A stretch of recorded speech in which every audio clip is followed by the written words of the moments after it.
today is actually the disappearance day of Jiva Goswami, so we'll talk about Jiva Goswami. We'll take an interlude from our Caitanya Caritamrita readings. And of course, he's part of the Caitanya Caritamrita.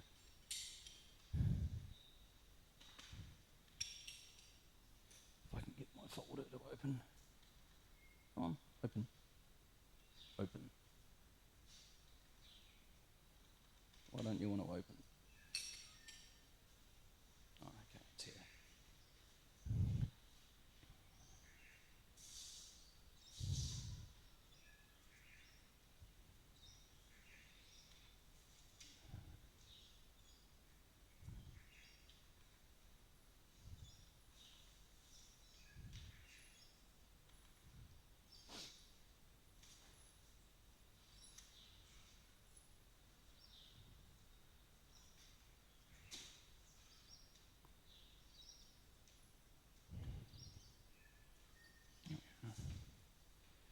Jiva Goswami.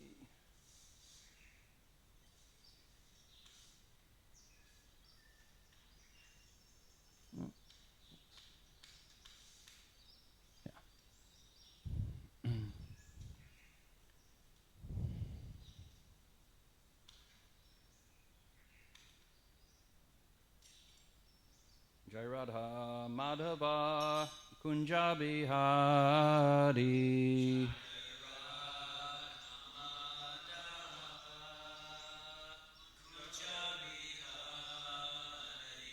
Jai Radha Madhava Kunja Bihari.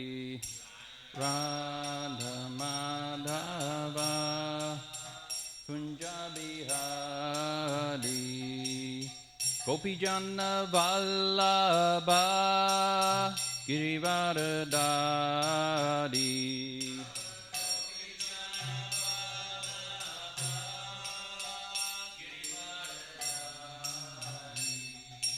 Gopi Jana Vallabha Girivardhari.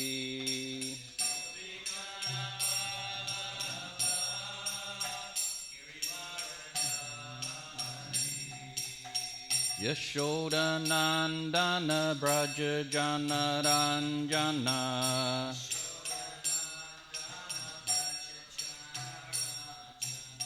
Yashoda Nandana Braja Jana Ranjana.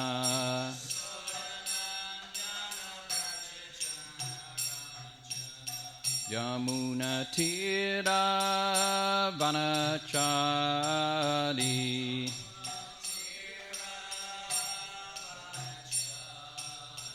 Yamuna Tira Vanachari.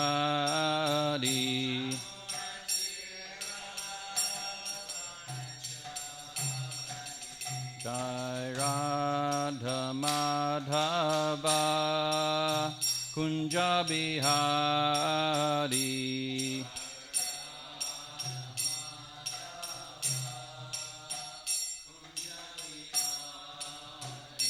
Jai Radha Madhava Kunja Bihari.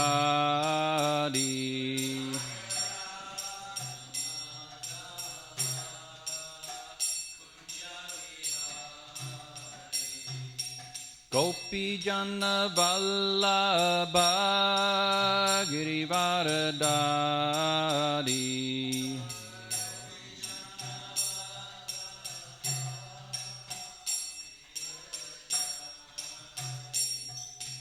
Gopi Jana Vallabha Girivardhari.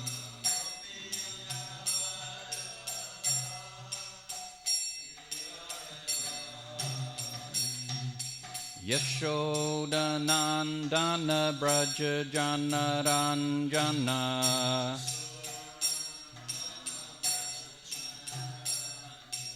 Yashoda Nandana Braja Jana Ranjana.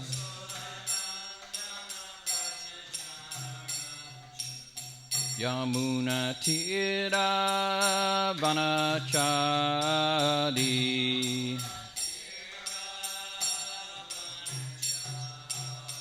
Yamuna Tira Vanachari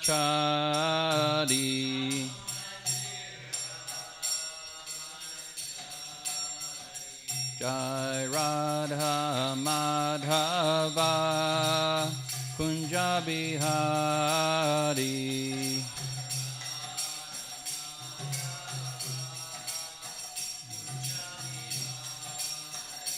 Jai Radha Madhava Kunja Bihari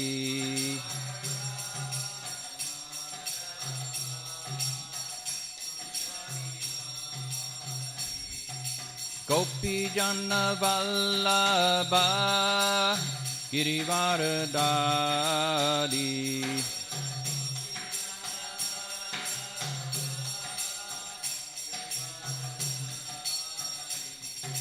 Gopi Jana Vallabha Girivardhari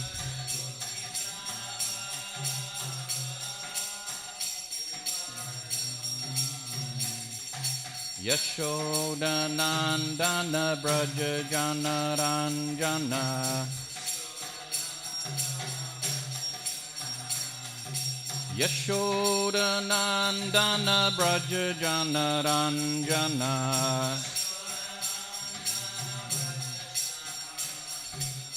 Yamuna Tira Vanachari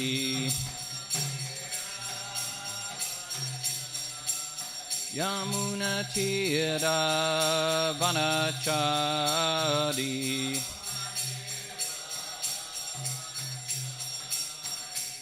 Hare Krishna,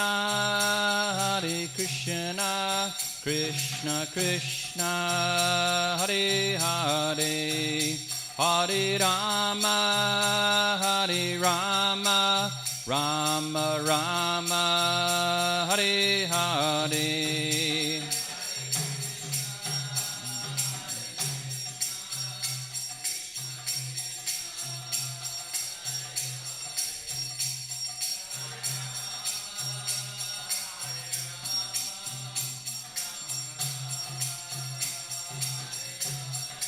Hare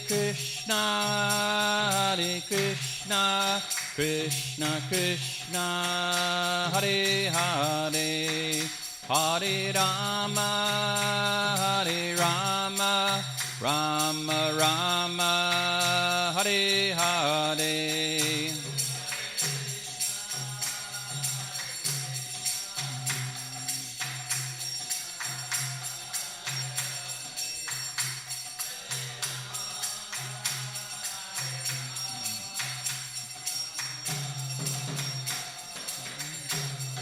Hare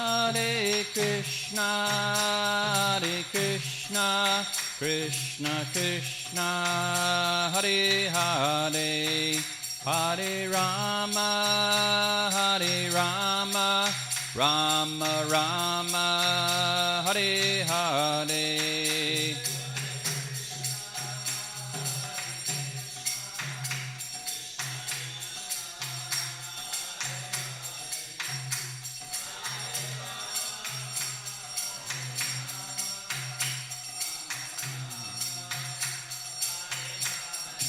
Jaya Prabhupada, Jaya Prabhupada, Jaya Prabhupada, Jaya Prabhupada.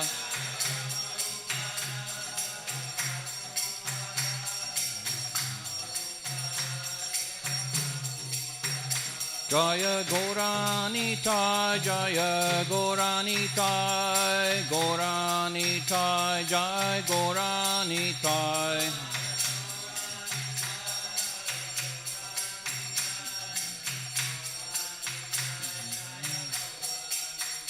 Jaya Krishna Balaram, Jaya Giri Govardhan, Krishna Balaram, Jaya Giri Govardhan.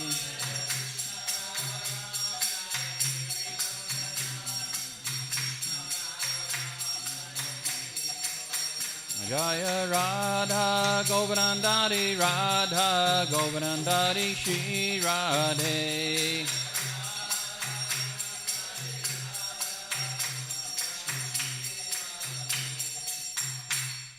Joy Om Vishnupad Paramahamsa Parivraj Srimad His Divine Grace A.C. Bhaktivedanta Swami Prabhupada Maharaj Ki Jai. Joy Om Vishnupad Paramahamsa Parivraj Srimad Bhakti Siddhanta Saraswati Goswami Prabhupada Maharaj Ki Jai. Nantakoti Vaishnavrinda Ki Jai. Namachara Shil Harirastako Ki Jai. Disappearance Day of Shri Jiva Goswami Ki Jai. Gaura Premanandi. All glories to the assembled devotees. All glories to the assembled devotees. All glories to the assembled devotees. All glories to Shishi Guru and Gauranga. All glories to Srila Prabhupada. Omagana Trimanandasya Jananjana Shalakaya Chaksho Mitam Yena Tasmai Shri Guruve Namaha Namo Shimadaksham Prasna Budale Shimati Bhaktivedanta Swami Kinamane Namaste Sarasvati Devi Gauravani Bhatane Nivashesha Shunyavadi Pastra Deshatarane Jai Shri Krishna Chaitanya Prabhu Nityananda Shri Dvaita Gadadha Shiva Sadi Gaur Bhaktivinoda Hare Krishna Krishna Krishna Hare Hare Hare Rama Rama Rama Hare Hare. So we'll talk a bit about Jiva Goswami. It's his disappearance day today. We honour the acharyas on their appearance and disappearance days. So Jiva Goswami is obviously one of the 6 Goswamis of Vrindavan, and is one of the architects in the modern day Hare Krishna movement. We're all here because of the mercy of Srila Jiva Goswami. So we can read a little bit about who he was. He's a very famous and a very exalted personality. In fact, he was in Krishna Leela. It's explained that he is Vilas Manjari in Radharamanuja's Nitya Vrindavan Leela. So, yeah, he's a liberated soul. As we discussed before, that when Lord Chaitanya Mahaprabhu, and when Krishna comes, and Lord Chaitanya Mahaprabhu is not from Krishna, then their eternal associates come with him as well. They descend with him from the transcendental abode. So they take on a form in this world so they can perform the pastimes in Lord Chaitanya's Sankirtan Leela. So Jiva Goswami, he appeared in the year 1533 AD. Do you know what year Lord Chaitanya appeared in? Who knows what? 1486. Very good. So who can do the maths on that? If Jiva Goswami was born 1533 and Lord Chaitanya was born in 1486, how old was Lord Chaitanya when he appeared? Who knows the math? Who's good at maths? I'm useless at numbers. So. No, Lord Chaitanya lived till he was 48. So, yeah.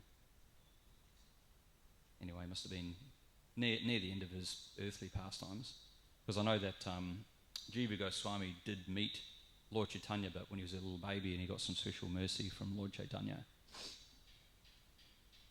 So he disappeared. His disappearance was at the age of 85 in 1540 AD. So he lived to quite a long age. Like Lord Chaitanya his pastimes were manifest till he was 48. So 24 of those years were spent in Navadvip, and then he took sannyas and he spent 6 years travelling around South India and preaching the Sankirtan movement, and then he spent the last 18 years of his life in Jagannath Puri. So he was 48 when he disappeared into the form of Tota Gopinath, which is quite young, 48. So he actually was a nephew of Rupa and Sanatan Goswami, and he displayed all of the features of a Mahapurush, or a divine person. He had lotus eyes, a high nose and forehead, broad chest, long arms, and a radiant golden body. So it talks about in the Shastras the appearance of someone who's an exalted personality, and these are some of the bodily features that you'll see in one of these Mahapurushas. Like Lord Chaitanya was also very tall and very beautiful, with long arms, with a golden form. So these are all signs of a very exalted divine personality. When Lord Chaitanya came to Ramakeli, which is the place that Rupa and Sanatan were living, has anyone been to Ramakeli here before? Because they developed like a mini Vrindavan in Ramakeli. This is before they went to live in Vrindavan. This is when they were serving the Nawab, Hussain Shah, and they developed in this area, Ramakeli. I think they excavated a replica Radha Kund and a Shama Kund there. It's still there today. You can still go to this place.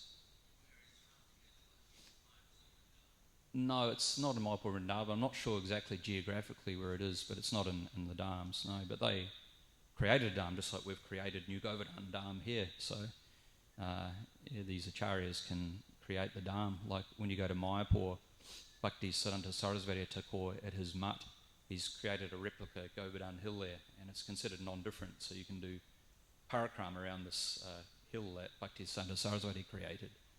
Yeah, it's very nice. Much easier than doing the whole 22-kilometre one in Vrindavan. You can actually do a Dandavat parikrama around this Govardhana hill that Bhakti Siddhanta created. Also, there's a Radha Kund there and a Shama Kund there as well. So these acharyas can do that. So Sri Jiva was blessed by having darshan of his worshipful Lord Chaitanya, even though he was just a baby at the time. So placing the dust of his lotus feet on the child's head, Mahaprabhu indicated him to be the future sovereign preceptor of the Gaudiya Sampradaya. So he only met Lord Chaitanya when he was a very young baby, and Lord Chaitanya put his lotus feet on his head. That's a very special mercy. So in his boyhood, he made a deity of Krishna and Balaram. Expressing his pure devotion, he would often cry while worshipping them. After offering clothes, chandan, flowers, ornaments, and tasty sweets to Krishna Balaram, he would take some and give them Mahaprasadam to his playmates. So from the very beginning, Jiva showed his kindness to other jivas, other living entities. Because the word jiva is a name for living entities. Jiva Goswami was so much attached to Krishna Balaram that at bedtime he would embrace his deities and fall asleep. His parents thought he was only playing, but the villagers rejoiced to see Jiva's love for Krishna Balaram. So during his schooling years, he was studying under local pundits, and he was very, very highly intelligent, and he quickly mastered Sanskrit, grammar, poetry, logic, and philosophy. Watching the expression of his great intellect, his teachers predicted that he would become a very saintly person.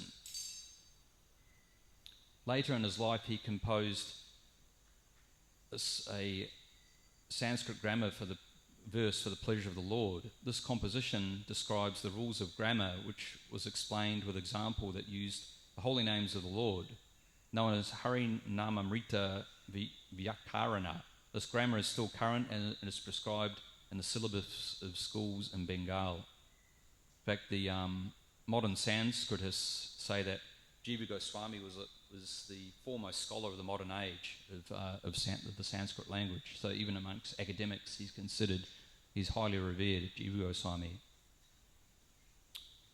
So we'll move on to the next one. So once in a dream, Sri Jiva Goswami saw that Rama and Krishna had taken the form of Nitai Gauranga and they were dancing. Giving him at the dust of their lotus feet, the two lords disappeared. This wonderful dream greatly consoled Sri Jiva, who was anxious to leave behind his family life and become absorbed in the full-time service to Sri Sri Gaura Nitai. But because he was the only son of the family and in the absence of his father, Jiva was responsible for the care of his mother. When he learned that his father had left his body on the banks of the Ganges, Sri Jiva Goswami became very, very saddened. After that, his eyes were never dry. The family members and friends tried to console him, but to little avail. Family life had become the source of his utter sadness. Friends suggested that he go to Navadvip to bathe himself in the coolness emanating from the lotus feet of Lord Nityananda Prabhu, so that the burning grief in his mind and body might be refreshed. Lord Nityananda could understand that Sri Jiva was on his way to Navadvip. Therefore, he also left there from Kardaha. On arriving in Navadvip, Jiva Goswami inquired from the villagers the directions to Mayapur. He learned that Nityananda Prabhu was residing at Srivas Pandit's house. Arriving there, Jiva fell down at the door to offer his dandavats. Nityananda Prabhu came out with Srivas Pandit and picked him up and embraced him, asking, "Are you the nephew of Sri Rupa and Sanatan?" As an answer, Jiva again fell down on the ground at the lotus feet of Nityananda Prabhu. This time, Nityananda Prabhu brought him into the house and began to inquire about the welfare of his family at Fatiyabad. Then Sri Jiva was introduced to the devotees present in Navadvip. He offered his obeisances at their lotus feet, and everyone was very happy to meet the nephew of Sri Rupa and Sanatan. That day, Sri Jiva received the remnants of Nityananda Prabhu's prasadam. The next day, the two of them came to Sachimata's house. Seeing the birthplace of Sri Gaurasundra, which was filled with such splendour, Sri Jiva was greatly pacified and fell on the ground to roll in the dust. In the large courtyard, the devotees were singing songs praising the glories of Sri Krishna Chaitanya Mahaprabhu. Seeing Nityananda Prabhu, everyone stood up and then fell down, offering their dandavats at his lotus feet. Then Sri Jiva saw Sachimata sitting on the veranda. Sachimata was dressed in white with a silk chadar around her shoulders. She looked radiant, the white of her hair blending with her white sari. Though her body trembled with old age and is very thin, still the courtyard was illuminated by her divine effulgence. Forgetting herself in remembrance of Sri Gaurasundra, she was sitting with her eyes closed. Becoming aware that Nityananda Prabhu had arrived, she covered her head with her sari and called her servant, "Ishan, Shripad has arrived. Please wash his feet." After this was done, Nityananda offered dandavats to the mother of the Supreme Lord and took his seat. He then introduced Sri Jiva to her. Sachimata placed her hand on his head to bless him, and Sri Jiva floated in the ocean of happiness. Sachimata then requested the two of them to honour the Lord's prasadam. "Take prasadam here at your mother's house today, my child." I offered their preparations in secret to Sri Gaurachandra. So Sri Jiva enjoyed various pastimes with Nityananda Prabhu, touring the 9 islands of Navadvip and taking darshan of the holy places of the Lord's pastimes. Then, as ordered by Nityananda Prabhu, he set out for Kashi, Varanasi, where he studied Vedanta under the instruction of Sri Madhusudan Vachaspati, a disciple of Sarvabhauma Bhattacharya. The conclusions of Vedanta contained in Srimad Bhagavatam, as they were given by Sri Chaitanya Mahaprabhu to Sarvabhauma Bhattacharya in Puri, had in turn been taught by the Bhattacharya to Madhusudana Vachaspati. Sri Jiva mastered these same conclusions from him. Yeah, so he was a very intelligent, erudite scholar, very, very learned in the Srimad Bhagavatam and Vedic philosophy. So after spending some time in Navadvip, Jiva Goswami relocated to Vrindavan, and that's where he joined Rupa and Sanatan, his two uncles. So when he was in the company of Rupa and Sanatan, he became a very, very humble servant towards them. Like it was explained, he would massage their bodies every day, he'd assist in their deity worship, he'd also assist in the editing of their books, and serve them in a very wonderful, humble way, and it was actually initiated by Rupa Goswami. So Rupa Goswami became his initiating Diksha Guru. So under the tutelage of Rupa Goswami, Jiva Goswami became very conversant with the conclusion of Srimad Bhagavatam, and Rupa Goswami would engage him in proofreading his Bhakti Rasamrita Sindhu. So Bhakti Rasamrita Sindhu is the Nectar of Devotion. So Jiva Goswami was one of the proofreaders of the Nectar of Devotion. And I know the BBT's, I've talked about it before, the BBT's working on an edition of the Bhakti Rasamrita Sindhu, following the same system that Prabhupada has in his books with the Sanskrit and the Roman English transliteration, full English translation and purports. Because the actual Bhakti Rasamrita Sindhu is quite a large book. Prabhupada's Nectar of Devotion is a condensed version of the Bhakti Rasamrita Sindhu, which is the whole science of devotional service, how to practice devotional service. So Sri Jiva compiled a commentary on the Bhakti Rasamrita Sindhu called Durgama Sangamani. Later in 1476, Shakabda, Sri Sanatan Goswami compiled Sri Vaishnava Toshani, a commentary on the 10th canto of Srimad Bhagavatam, which Jiva also proofread. Following Sanatan's instruction, in 1500 Shakabda, Sri Jiva compiled a commentary on the Bhagavatam called Laghu Vaishnava Toshani. So Jiva Goswami was quite a prolific author as well.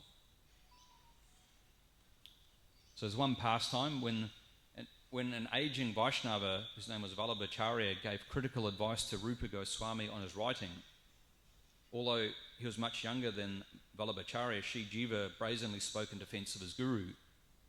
Sri Rupa Goswami scolded Sri Jiva, telling him to leave Vrindavan. Imagine that. You speak in defense of your guru, then your guru tells you to leave Vrindavan. Living in an abandoned crocodile hole in Nandagat, 45 minutes from Sri Rupa's Bhajan Kutir, Sri Jiva Goswami began fasting.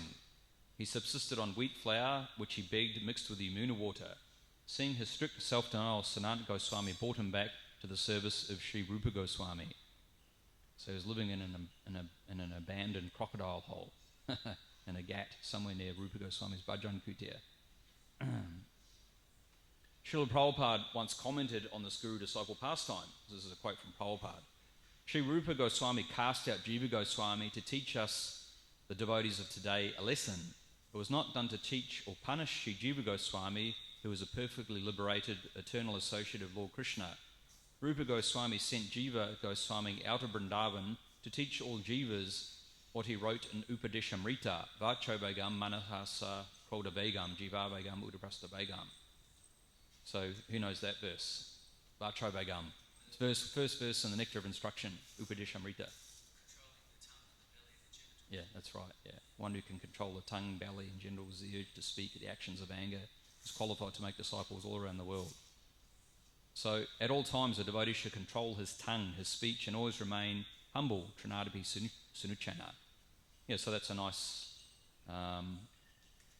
thing to consider, contemplate, that Prabhupada is shedding light on that particular pastime, that Rupa was only sending Jiva out to teach a lesson that, that we should learn how to control our speech, because it could be seen externally that Jiva Goswami was being critical to this Vallabhacharya, but Prabhupada sheds light in his purport that is actually an instruction to all devotees to learn how to control speech, actions of anger. And in Rupa Goswami's Upadeshamrita, that's sort of the beginning of spiritual life, when one learns how to control the actions of the tongue, belly, and genitals, and the urge to speak, vacho, speaking. While in Vrindavan, Sri Rupa took up the service of Sri Radha Damodar. According to the Sadhana Deepika, this deity of Damodar was fashioned by Rupa Goswami's own hand for his dear disciple Sri Jiva. Today, Sri Radha Damodar are being worshipped in Jaipur, Rajasthan. So we know that the original deities were removed from Vrindavan because at the time Vrindavan was under attack by Aurangzeb, and a lot of the samadhis and other places were being desecrated by Aurangzeb in Vrindavan. So these deities were taken out to Jaipur in Rajasthan. So these deities here, they may be the original ones, or the Pratibhu, I think they could be the original ones actually, in the Pratibhu Murtis at the Radhadar temple in today's Vrindavan. So they're non-different, but the original deities are actually worshipped in Jaipur, Rajasthan. And it's explained here that Rupa Goswami fashioned these deities of Radha Damodar for Jiva Goswami. After the disappearance of Rupa and Sanatan, Sri Jiva Goswami became the Gaudiya Sambradakacharya. So he was the guide to all the Vaishnavas in Navadvip, Vrindavan and Jagannath Puri. Although he was the undisputed leader, he always acted as a humble servant of all Jivas. Whenever Bengali Vaishnavas visited Vrindavan, he would lovingly receive them, arrange for prasadam and comfortable rooms, and even guide them on Braj Mandal Parakram. So we can see from his example that he shows us how to serve the devotees very nicely. That when we greet Vaishnavas, there's proper culture and etiquette for how we treat them, that we offer them a sitting place, refreshments, drinks, comfortable place to sit or to lie down. And Jiva Goswami would also take the devotees on the Braj Mandal Parakram, just like we have our famous Dinabandhu Prabhu in Vrindavan, who loves to take devotees out on the Parakram all around Vrindavan. And they're very, very wonderful, because Dinabandhu's been living in Vrindavan for, 30, 40 years of his life. So he's very, very learned on all the different pastimes of Krishna in Vrindavan.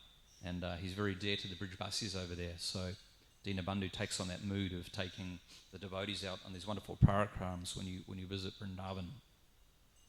think Dinabandhu also helped with the establishment of the Vrindadevi temple that was gifted to ISKCON some years ago, and Dinabandhu Prabhu took it on as a project to redevelop it and revitalise the Vrinda Kund, the Kund of Vrindadevi. So it's very beautiful if you have a chance to visit this wonderful temple of Vrindadevi in Vrindavan. It's very clean, it's very peaceful there. I think Dinabandhu says that there's a wonderful place because there's no politics, no pandas, and no monkeys. Because sometimes when you visit these places in India, they're holy places, the pandas there are out to get money from you. So there's no pandas there, no politics, and there's no monkeys. They don't get monkeys coming to cause havoc in Vrindakund.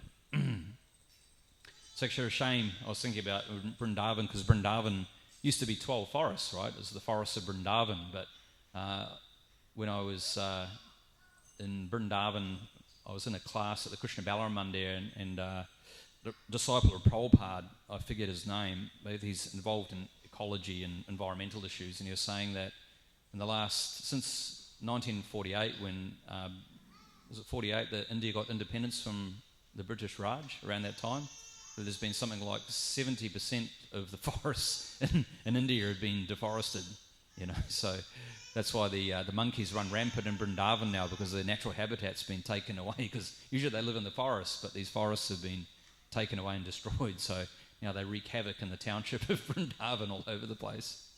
So, a shame. So it was a very, very different Vrindavan during this time when Jiva Goswami and Rupa Goswami were living there. Even where the modern day ISKCON Krishna Balaram Mandir is in Vrindavan, that used to be a forest there. Even like when we acquired the land there, that was still actually a forest behind the Krishna Balaram Mandir. So, and it was even considered to be quite an isolated place, like it was not commonly visited. It was very rare to see a car coming up and down. And did you go there, Lalanath Baru, in the early days? Yeah, I'm sure it's a very different place to what it is now, I'm sure. It's still always busy in Vrindavan. So yeah, it's very different what to speak of when Rupa and Sanatan Goswami and Jiva Goswami were living there. A super excellent Sanskrit scholar, Sri Jiva Goswami, would compose Sanskrit verses in his mind and write them down without changing anything. Writing them down means he used a metal stylus to permanently etch them in palm leaves. This inscription method left no room for erasing, editing, rewriting, or running a spell check. Yet each verse was a priceless gem of perfect meter, rhythm, and poetry and meaning. He was the greatest philosopher in all of Indian history. Contemporary Sanskritists call him the greatest scholar who ever lived. And a lot of these palm leaf writings, I believe, are being kept by maybe the Bhaktivedanta Institute within Vrindavan, which Hari Sori oversees. A lot of these original scripts, which are written on palm leaves, are still kept in Vrindavan today as well. And if you visit some of these libraries where they're kept, sometimes they may show you some of these scripts which were handwritten by the Goswamis. So very, very special. It's why it's nice and important to visit these holy places, so you can see these writings, the actual handwritings of these acharyas. Quite amazing, quite incredible. In fact, I think there's a Grantha Samadhi somewhere in Vrindavan, maybe by the Govindaji temple, where they keep some of the original Shastras in a Samadhi there. So all sorts of wonderful things are in Vrindavan when you visit there. And this here is the image you can see. This is the Samadhi of Jiva Goswami, which I believe maybe in is it in the Radha Damodar temple, the Samadhi of Jiva Goswami, along with Rupa Goswami's Samadhi's there as well. Where is it in relation to Rupa Goswami's Samadhi? Is it because there's Rupa Goswami's Samadhi, then there's Bhajan Kutira's there. So where's Jiva Goswami's Samadhi?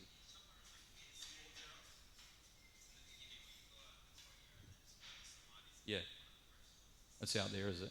Yeah, I think Bhakti Santa Saraswati's got a Pushpa Samadhi there as well. I've even noticed that Hamsaruda has a Pushpa Samadhi there too, interestingly enough. So this is the Samadhi Murti in Vrindavan. So obviously you can't talk about Jiva Goswami without mentioning his prolific writing. So Jiva Goswami was the youngest but most prolific writer among the Goswamis. He wrote an astounding 500,000 Sanskrit verses in about 25 books. His books prove that Sri Chaitanya's philosophy gives the essence of Vedic wisdom and the perfection of religion. Gopal Champu, Satsandarbhas and Harinam Vyakarana are three of his most famous works. The Sandarbhas firmly establish the transcendental truths of Srimad Bhagavatam. They also confirm that Lord Sri Krishna is the supreme absolute truth, Swayam Bhagavan, the cause of everything and the source of all avatars. Anyone who faithfully reads these books will become a devotee of Krishna. So Satyanarayan, Gaudiya Vaishnava Sanskrit scholar who is presently translating the Sandarbhas into English for ISKCON BBT, Bhaktivinoda Book Trust, gives this explanation of Sri Jiva Goswami's name. Quote, actually, Sri Jiva Goswami's name, Jiva, is very interesting when considered in light of the Bhagavat verse, Ahastani sahastanam apadani chatuspadam jivo jivasyam jivanam. Animals without hands are food for those with hands. Those without feet are food for the four-legged. Everywhere, one jiva, living entity, is food for another.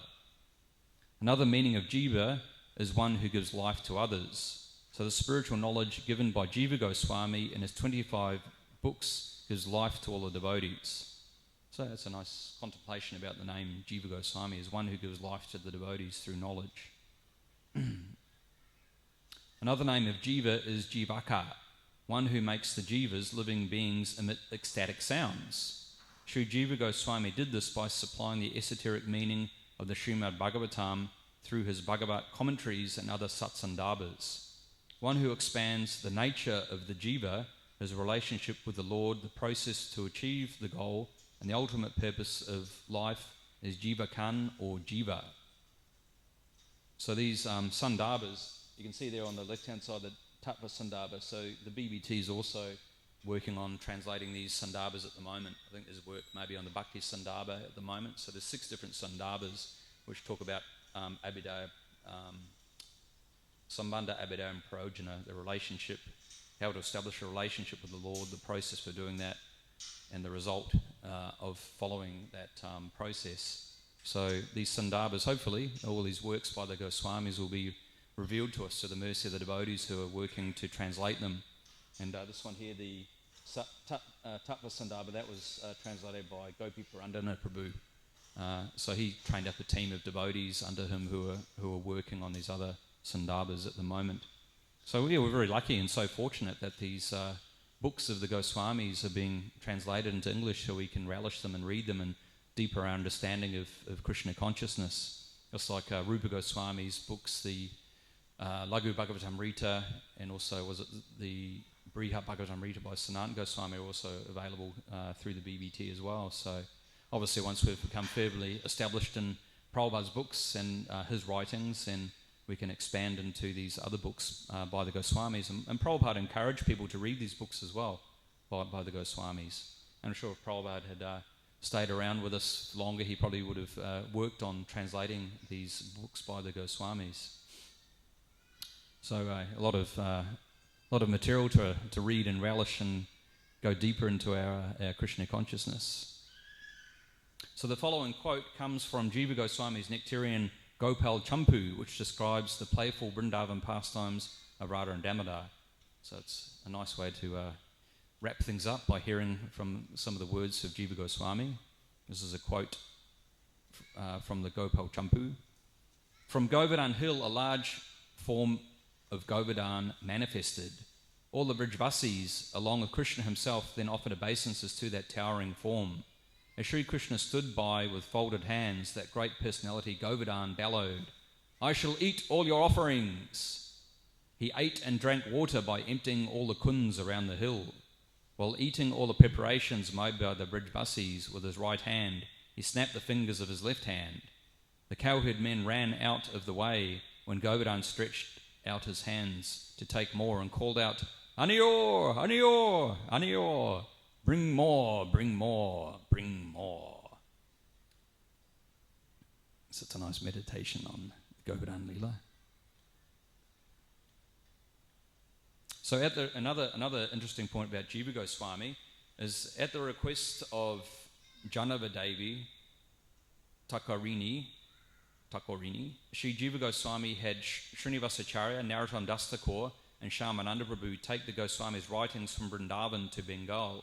They translated them into Bengali and distributed them throughout Bengal and Orissa. They also preached extensively and initiated hundreds of devotees. In 1542, Sri Jiva Goswami established the worship of Sri Sri Radha Damodar in Sevakunj, Vrindavan. His samadhi stands in the temple compound. Sri Jiva Goswami is Vilas Manjari and Radha Damodar's Nitya Vrindavan Leela.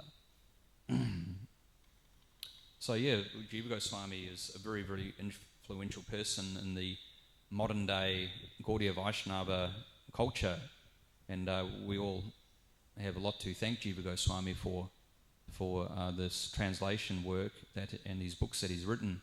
And he also instructed Srinivasacharya, Narottam and Shyamananda Prabhu to take the teachings and preach in Bengal. So he was very much so in the mood of preaching and spreading this Krishna consciousness, as all of our acharyas are, very much so in the mood of spreading and expanding the Krishna consciousness movement. And we can see that Srila Prabhupada was the embodiment of this mood of Jiva Goswami, because he took these teachings and spread them all around the world into so many different languages. Now these Vaishnava literatures are available in so many languages all around the world. As I've explained before, I marvel when I go to the BBT warehouse just how many languages we have there available, because Australia is very multicultural, so we have so many different books in different languages. We just received a shipment of Bhagavad Gita in Farsi by Satyanarayan Prabhu, who's the manager of the Far East, Middle East BBT division. So we have Bhagavad Gita now in Farsi language, Persian, Arabic, Chinese, Korean, Japanese, also so many Indian languages we have as well. So yeah, these books are spreading in so many languages around the world. I think Prabhupada actually said that if you want to get the special mercy from the dust of his lotus feet, then anyone who preaches to the Arabic and Persian speaking languages, then you'll get special mercy. So if anyone is enthusiastic to spread this teaching within the Farsi Persian cultures in Australia, then we have books to facilitate that. Satyanarayan Prabhu is always saying that there's 100,000 people, according to demographics in Australia, there's 100,000 people that speak Farsi within Australia and Arabic. So there's definitely a market there for these books. So I believe that's everything I had to say about Jiva Goswami. We're finishing a little bit early.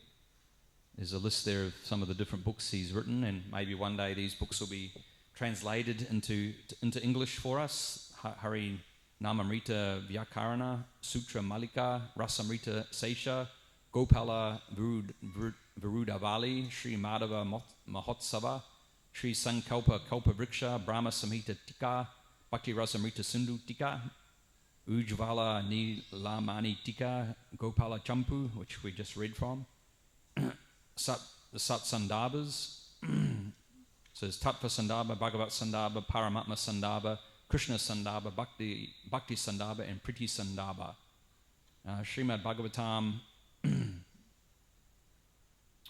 commentary on the Srimad Bhagavatam must be, Srimad Bhagavatam Tika, Lagu Vaishnava Toshani, Sava Sambandina, Gopala Tapini Tika, Padma Puranasta Yogasara Stotra Tika, Gayatri Vyakya Vivrita, which is a commentary on the Gayatri Mantra, as described in the Agni Purana, Radha Krishna Charna Chandrika, Datu Sangraha, and Bhavata Suchaka Champu. So those are some of the books written by Jiva Goswami. Now obviously we only have a drop in the ocean with the Sandarbhas being translated, but there's so many other books there as well. I think Bhanuswami has also worked on some of the translations of these books as well. So anyway, does anybody have any questions or points or anything else they know about Jiva Goswami they'd like to share?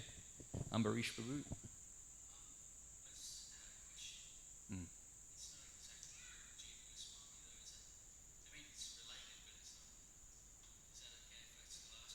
Or does anybody have anything related to what we were talking about with Jiva Goswami? No, Mataji? We'll come back to you.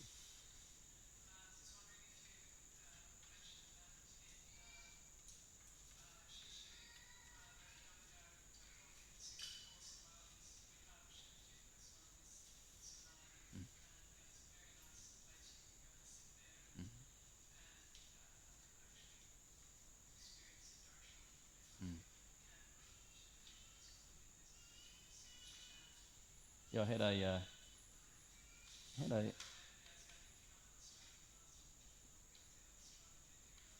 There we go. That's it there. Yeah,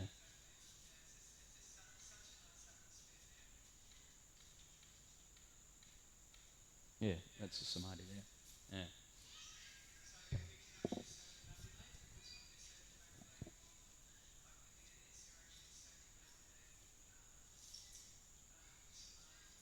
Mm. Mm. Mm. Ambarishbu, you had a question?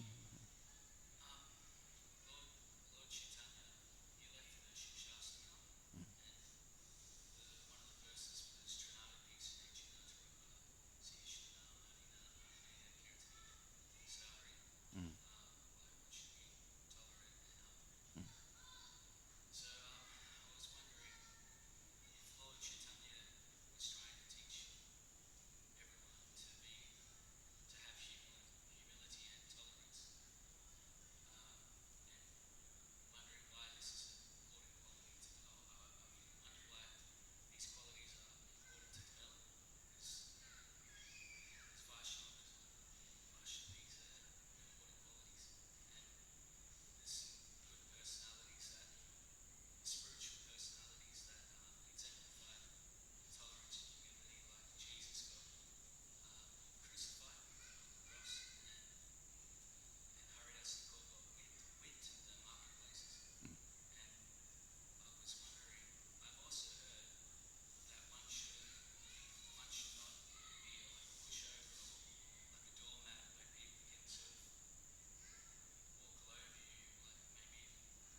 Well, we saw Prabhupada was very, very bold in his preaching.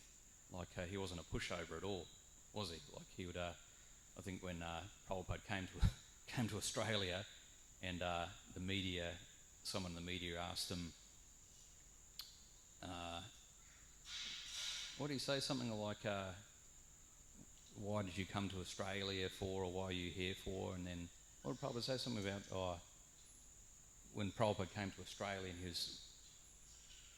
when he was challenged, something about dogs, and there was an article about Swami's come to hound us, because I think he said, he referred to them, because you're all behaving like cats and dogs or something. But anyway, he was very, very bold in his preaching. I think he even said that when you're preaching, you should be like a lion in the chase but a lamb at home. So when you were devotees, that's when we show humility. We serve devotees very nicely. And I mean, of course, we serve everybody, but Vaishnavas, we go out of our way to serve them. We humble and treat them very nicely, but we're very bold in our preaching.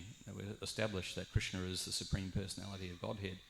And that was one of Prabhupada's, preaching strategies, is that he was very, very assertive in establishing that Krishna's tu Bhagavan Swam. Krishna is the Supreme Personality of Godhead. So Vishwanath Chakravarti Thakur says we should wear that verse, Trinadapi Sanuchana, around our neck.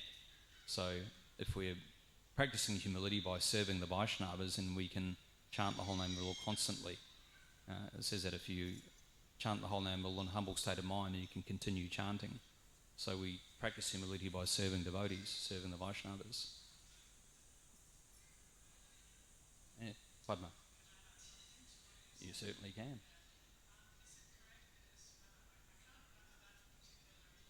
Mm.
So devotee, we should be very bold in our presentation of Krishna consciousness, as Srila Prabhupada was.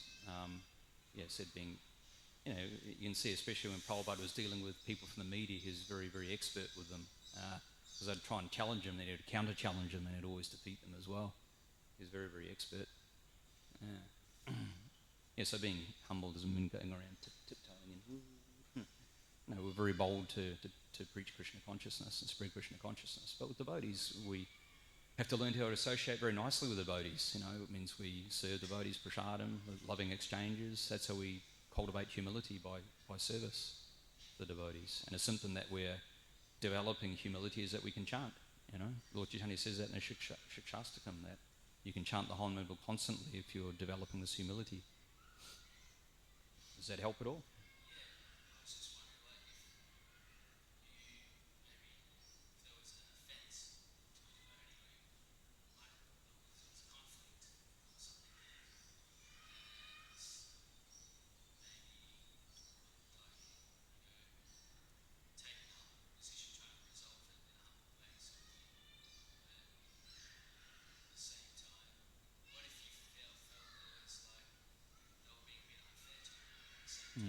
You also just have to know how to associate. In the Nectar of Instruction, Rupa Goswami talks about how to associate with different devotees. There has to be some discernment that someone is more senior than you, someone is, the same level, or someone is junior.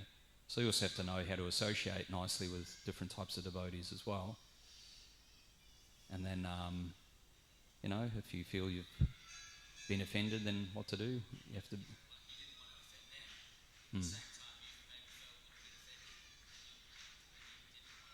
Yeah, but... Yeah, well, we don't want to go around, in that mentality of, I'm offended, I'm feeling offended, and I've offended that person, or did I offend them? That's not the right consciousness to be in. That if we're naturally serving in a mood of service, then you can't make offences if you're in a mood of service, genuine service to people. Generally these problems start when we start going on the platform of egoism, where we're acting, not in a mood of being a servant, but in a mood of, trying to, be the dominant person, or, in charge of someone else, controlling someone else. So devotees trying to be humble, and also just learning how to associate with different types of devotees is part of the humility. Someone who's senior, you serve them, you listen to them.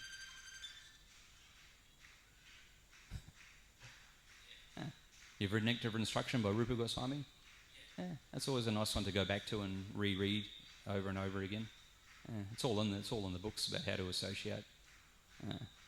We should stop because they're serving prasadam. Anyway, Shri Jiva Goswami ki jai, Shri Prabhupada ki jai.